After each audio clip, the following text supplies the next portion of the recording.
நான் கரெக்டா 1/2 மணி நேரத்துல வருவியா? மாட்டேன். நீ 1 மணி நேரம் 1.5 மணி நேரத்துல வருவ. உலக நீதி அது. சரி ஓகே, அந்த டைமிங் நான் கால்குலேட் பண்ணி ஒரு 10 நிமிஷத்துல வந்துருவோம்ப்பா அப்படின்னு. நீ வந்து பார்த்தா டக்குன்னு வந்து உட்காந்துட்டு இருக்க போல இருக்கு. வரத்துக்கான ஃபெசிலிட்டிஸ் கரெக்டாக இருந்தது, சீக்கிரம் வந்துட்டாங்க. விழுப்புரம் போகிறதுக்குள்ள 3 இடத்துல நிறுத்த சொல்லுவாங்க. இந்த கல்ல நல்லா இருக்கும் நிறுத்து அப்படின்னு. அப்போ எனக்கு பசிக்க முடியல, நான் சாப்பிடக்கூடாது. இது மிட் நைட் வேற, மட்டமான ஒரு டீயை போட்டு கொடுப்பாங்க, அதையும் சப்பு கொட்டி குடிச்சிட்டு வருவாங்க. ரைட் எப்படி ஃபுல்லாக வந்து அந்த ஒன் டே எப்படி ஏர்ன் பண்ணலாங்கிற பற்றி ஒரு வீடியோ ஒன்று போட்டேன் கைஸ். அதுக்காக ஃபுல்லாக அலைஞ்சு உடம்புல ரொம்ப டயர்டாகி போச்சு. டோல் பைசா வந்து கலெக்ட் பண்ணாங்கன்னு புரியல. ரோடு நல்லா இல்லை, அங்கங்கே குண்டு குழியுமா இருக்குது, அங்கங்கே பேரிகேட் போட்டு இருக்குது. எதுக்கு அப்புறம் பைசா வசூல் பண்ணுறாங்க? கார் வச்சிருக்கல, கட்டு கார் ஓட்ட தெரிஞ்ச உனக்கு பெட்ரோல் போட்டு. இது என்னங்க அதுதான் அவங்களோட கான்செப்ட். அப்படிதான் ரோடு நல்லா இருக்கு. ஆக்சுவலாக வந்து இந்த ரோடுனால எவ்வளோ ஆக்சிடென்ட்ஸ் ஆகுதுன்னு அவங்களுக்கு தெரிய மாட்டேங்குது. இதுமே வந்து என்ன பண்றாங்கன்னா எவ்வளவு நேரம் ஃபுல்லா நின்னாலும் காசு வாங்கி தான் விடுவாங்க. இப்ப வீடியோல பேசுறது போல இறங்கி ஒரு 4 கத்து கத்தனா நிம்மதியா இருக்கும். எதுக்கு அவங்க போட்டு புலக்கணும்? இவர் இறங்கி விட்டு யாருன்னு தெரியாதுங்க எனக்கு. இங்க பாருங்க, டோல் கேட் ஏதோ ஒரு பஸ் நிக்க, ஒரு பஸ்ல ஏறி போய்டுவேன். யாருன்னு எனக்கு தெரியாதுங்க அப்படின்னு போய்டுவாரு இவரு. என்னைய போட்டு புலக்கணும். நீ கேக்குறது கரெக்ட் தானப்பா. ரோடு நல்லா இல்ல, காசு மட்டும் வாங்குறீங்க, என்ன இதுன்னு நான் கேக்குறேன். நீ இறங்கி கேளு. ஐயோ நீ இறங்கு கேளு. கேக்குறேன். அவருனா பாவமா இருக்கு. அவரே ராத்திரி பகல நின்று வேலை செய்யற கேட்கணும் போனேன் நானு. ஆக்சுவலா வந்து கேக்குறது வந்து கேட்கணும்னு நினைக்கிறது கரெக்ட், கேட்கற இடம் தப்பு. ஆமா, இவங்க கிட்ட வந்து நம்ம அரசியல் பண்ணி என்ன பண்ண போறோம்? இவங்க கிட்ட போய் நம்ம அரசியல்னு சொல்ல முடியும். இவங்க கிட்ட போய் நம்ம வந்து இதுக்கான ஜஸ்டிஸ் வந்து கேட்டு நம்ம என்ன பண்ண போறோம்? அவர் முகத்தை பார்த்தாலே பாதி தூக்கத்துல பாவமா அது வந்து போனோம். அவங்க வந்து போட்டோ எடுக்கிறதுக்கு வந்து கோஆப்ரேட் பண்ணல. ஃபர்ஸ்ட் அவங்க கோஆப்ரேட் பண்ணாம வந்துட்டு என்ன சொன்னாங்கன்னா வந்து இன்னும் போட்டோ எடுக்கவே ஆரம்பிக்கலையே ப்ரோ அப்படிங்கிற மாதிரி சொல்றாங்க. இவர் வந்து ரொம்ப ட்ரிகர் ஆயிட்டார். 2:30 வரைக்கும் வந்து செய்யறாருங்க பொண்ணு மாப்பிள்ளைய. போதும் ஐயோ விட்டுங்க அப்படின்ற வரைக்கும் எடுத்துறாரு. அவங்க தான் செய்யறாருன்னா எங்கேயும் வச்சு செய்யறாருங்க. எதுவுமே இல்லைங்க அன்னைக்கு. அதோட நாங்க டிரைவ் பண்ணிட்டு விழுப்புரம் வரைக்கும் வந்தோம். எங்களோட தம்பி ஒருத்தர் இருந்தாரு, அருமை தம்பி விமல் ராஜ். நேரா போவாரு, லாரி பஸ்ஸ பாப்பாரு, பின்னாடியே ஒட்டிக்கிட்டே போவாரு. அவன் போட்டிருப்பான், எத்தனை மீட்டர்னு போட்டிருப்பான்? 10 மீட்டர்னு போட்டிருப்பான். 10 மீட்டர் போட்டிருப்பான். 2 மீட்டர் கிட்ட போயிட்டு 2 மீட்டர் கூட கிடையாது, அவ்வளவு பக்கமா ஒட்டிட்டு போவாரு, போய் கட்டடிப்பாரு. அது 30-40 ஸ்பீட்ல அவ்வளவு கிட்ட போனீங்கன்னா ஓகே. இவர் 100ல போவாரு. 100ல போயிடும். அவனு 100ல போவான், ஒட்டி போவாரு, போயிட்டு கட்டடிப்பாரு. கட்டு வந்து அவனே இப்படி அடிப்பாரு, அஜித் மாதிரி. பாப்பா கமல்ல வந்து கழுவி ஊத்துனா சாவ வச்சிருவேன். வந்து 3 மணிங்க. எங்க ஆள் வந்து தோசை ஆர்டர் பண்ணியிருக்காரு, டீயை விட்டாரு, இப்போ தோசைக்கு வந்துட்டாரு. தோசை எப்படி இருக்கு? ஓகே தானா?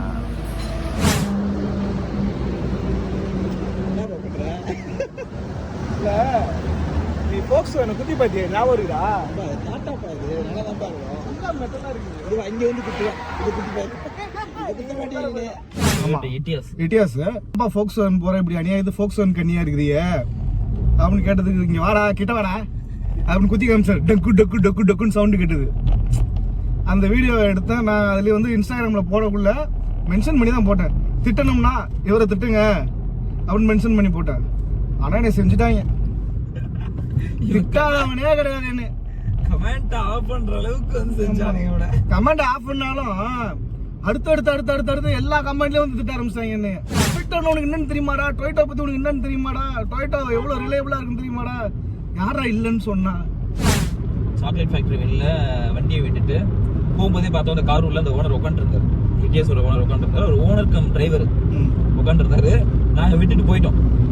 வரும்போது என்னாச்சு, அவர் இல்லை. நான் பார்த்தேன். நான் என்ன சொன்னேன், வீடியோ எடுக்கலாம் அப்படின்னு சொன்னேன். சரி எடு போ அப்படின்னா எடுத்தோம். அந்த வீடியோ எடுத்ததுக்கப்புறம் நாங்கள் மட்டும் கிளம்பி வந்துட்டோம். ஓகேவா? ஆனால் அந்த வீடியோ இவன் தான் போஸ்ட் பண்ணான், கொலாப் பண்ணி போஸ்ட் பண்ணான். இவன் கீழே வந்து இந்த கேப்ஷனில் மென்ஷன் பண்ணிட்டான், இதுக்கு வந்து நீங்கள் திட்டணும்னா எக்ஸ்பெக்ட் பண்ணது தான். ஏன்னா டொயோட்டா வந்து ஒரு பெரிய பிராண்டு, ரிலேபிளான பிராண்டு, ஃபோக்ஸ் வேகனோட ரிலேபிளான பிராண்டு. ஸோ வந்து கண்டிப்பாக திட்டுவானுங்க. அந்த டொயோட்டோ கன்னிஸ் அந்த வண்டியோட ஓனர். ஆக்சுவலாக அது நம்பர் தெரிஞ்சிருச்சு. சைடில் அந்த டாக்ஸிலாம் வந்து பார்த்தீங்கன்னா சைடில் நம்பர் இருக்கும். அந்த நம்பர் தெரிஞ்சிருச்சு. அந்த நம்பரை வந்து ஓனரே பார்த்துட்டு ஓனர் ஃப்ரெண்ட்ஸ் யாராவது அனுப்பிச்சிருப்பாங்களா அது எப்படின்னு தெரியல, அவர் கண்ணில் பட்டுருச்சு. ஏன்னா 7 மில்லியன் கிட்டத்தட்ட போயிடுச்சு அந்த வீடியோ. கண்ணில் பட்டுட்டு ஃபர்ஸ்ட் இவங்கிட்ட பேசியிருக்காரு, இவன் என்கிட்ட தள்ளி விட்டான். என்கிட்ட ரொம்ப நல்லா இங்கிலீஷ்ல பேசினாரு. நல்லா நானும் பேசியிருந்தேன், நல்லா இருந்துச்சு வீடியோ அப்படி இப்படி நல்லா பேசியிருந்தாரு. அந்த வீடியோ டெலீட் பண்ணு அப்படின்னாரு. இவங்கிட்ட பேசி பார்த்துட்டு அப்புறம் என்கிட்ட வந்து நல்லா இருக்கு, நல்லா பண்ணிருக்கீங்க, வீடியோலாம் ஓகே தான், ஆனா வந்து எனக்கு வந்து இதனால வந்து சேஃப்டியான கார் இல்லைன்றது வந்து சேஃப்டியான கார்லன்ற மாதிரி நீங்க பேசியிருக்கீங்க, நான் வேற டாக்ஸி ஓட்டுறேன், ப்ளீஸ் அந்த வீடியோ டெலீட் பண்றேங்க அப்படின்னு சொல்லி சொன்னாரு. ஆனா நாங்க டெலீட் பண்ணல. நான் இவங்கிட்ட ஆனா அதை பத்தி பேசினேன், டெலீட் பண்ணிடலாமா அப்படின்னு பத்தி. ஆல்ரெடி ஊர்வலம் வந்துச்சு.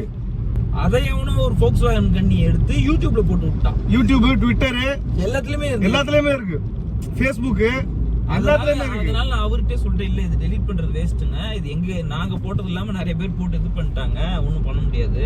டாக்ஸிக்கு ஒரு வண்டி, அதாவது மாருதி டூர் விடுறான்ல, அது மாதிரி டாக்ஸிக்கு ஒரு வண்டி விட்டுருக்கான் தனியா, அது மட்டும் கொஞ்சம் சேஃப்டி. அந்த மேல இருக்க ஷெல்ல வச்சு நீங்க எதுவும் முடிவு பண்ண முடியாதுங்க. அது வந்து ஆக்சுவலா ஒரு முட்டாள்தனமான விஷயம். அதை அழுத்தி பார்த்து விளையாட்டுக்கு தான் பண்ணுது. அது எங்களுக்குமே தெரியும். உள்ள இருக்க பீம்ஸ், அந்த உள்ள இருக்க அந்த ஹார்ட் ஸ்டீல்ஸ் தான் மேட்டர். ஆக்சுவலா அந்த மேல இருக்க அந்த ஒரு ஷெல்லு வந்து ஒரு மேட்டர் கிடையாது. அது உள்ள போச்சுன்னா வண்டி சேஃப்டி இல்ல இருக்கு அப்படின்ற விஷயம் கிடையாது.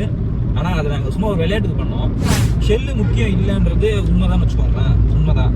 பட் ஏன் அந்த டாடா, Volkswagen, ஸ்கோடா, அப்புறம் சில பிராண்ட்ஸ்லாம் ஏன் அந்த ஷெல்லு கூட ஸ்ட்ராங்கா தராங்க அப்படின்றது எனக்கு தெரியல. இப்ப டாடா சும்மா ஒரு அழுத்தி பார்த்தாரு, அது ஷெல் ஸ்ட்ராங்கா இருக்கு. வெளியில அந்த ஸ்டீலே ஸ்ட்ராங்கா தான் கொடுத்துருக்காங்க. அம்பர் வரைக்குமே மெட்டல்ல கொடுத்துருக்காங்க. மெட்டல்ல அந்த பழைய மெட்டல்ல கொடுத்துருக்காங்க. அது வந்து இப்போ நீங்க வந்து அது இன்ஜினியரிங் படி நீங்க பாத்தீங்கன்னா கிரம்பிள் ஜோன் கிடையாது, இடிச்சா அந்த இம்பாக்ட் உள்ள அப்படியே தெரியும், அதெல்லாம் ஓகே சொல்றது. பட் முன்னாடிலாம் அப்படிதானங்க இருந்தது. பம்பரே ஸ்டீல்ல வந்த காலத்துலயுமே வந்து பாத்தீங்கன்னா இடிச்சா அப்ப உள்ள இம்பாக்ட் தெரியும் தான். வந்து அப்ப வந்து இது கிடையாது, இது கிடையாது. ஸோ வந்து எல்லு ஸ்ட்ராங்கா இருக்கிற வண்டி நீங்க வச்சிருந்தீங்கன்னா அதுல ஏதாவது ஒரு ஓட்டையோ டென்ட்டோ ஏதாவது விழுந்தது அப்படின்னா அதை நீங்க மாத்தும் போது ஒரு செலவு வைக்கும் பாருங்க.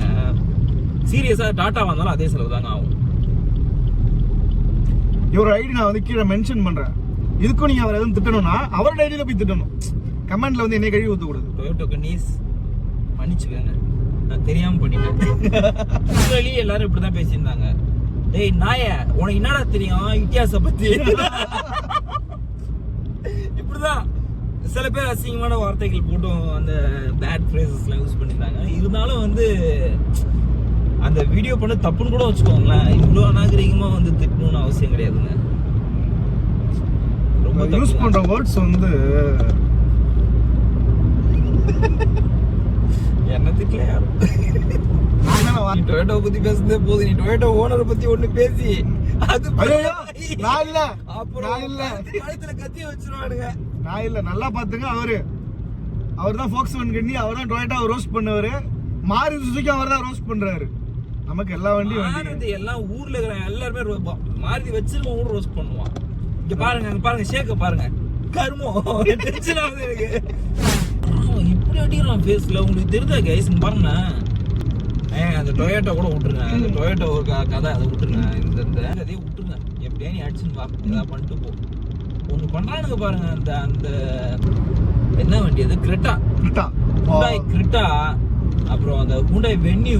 இவனுங்க வந்து ஒரு ஹார்ன் வச்சிருப்பானுங்க, பாம் அது அந்த ஹார்ன் உலகத்துல அவனுங்களை தவிர இந்த ஹார்ன் தான். இது கூட கொஞ்சம் ஸ்மூத்தா சைலண்டா இருக்குது. அவனுங்க அடிக்கிற ஹார்ன் டென்ஷன் ஆகும். ஒண்ணு ஹார்ன் அடிப்பானுங்க, இல்லைன்னா பாஸ் லைட். அது அந்த அந்த வண்டி எடுக்கிறவன் ஃபுல்லாவே அந்த மைண்ட் செட்ல தான் இருப்பானா என்னன்னு எனக்கு தெரியல. ஏன் அப்படி பண்றானுங்க? தூங்கிட்டாரு. கடைசியா ஒரு கடையில இருந்து டீ போட்டாரு. டீ வந்து எல்லாரும் தூக்கத்தை நிறுத்துறதுக்கு தான் குடிப்பாங்க. எங்க ஆள் அதை வந்து தூங்குறதுக்காக டீ குடிச்சிட்டு உட்காந்து தூங்குறாங்க. ஊருக்கு வந்துட்டோம், விழுப்புரம் உள்ள டவுன் உள்ளே வந்துட்டோம், என்டர் ஆகிட்டோம். ஸோ அந்த வீடியோ முடிச்சுக்கலாம். பாய், குட் நைட், குட் மார்னிங்.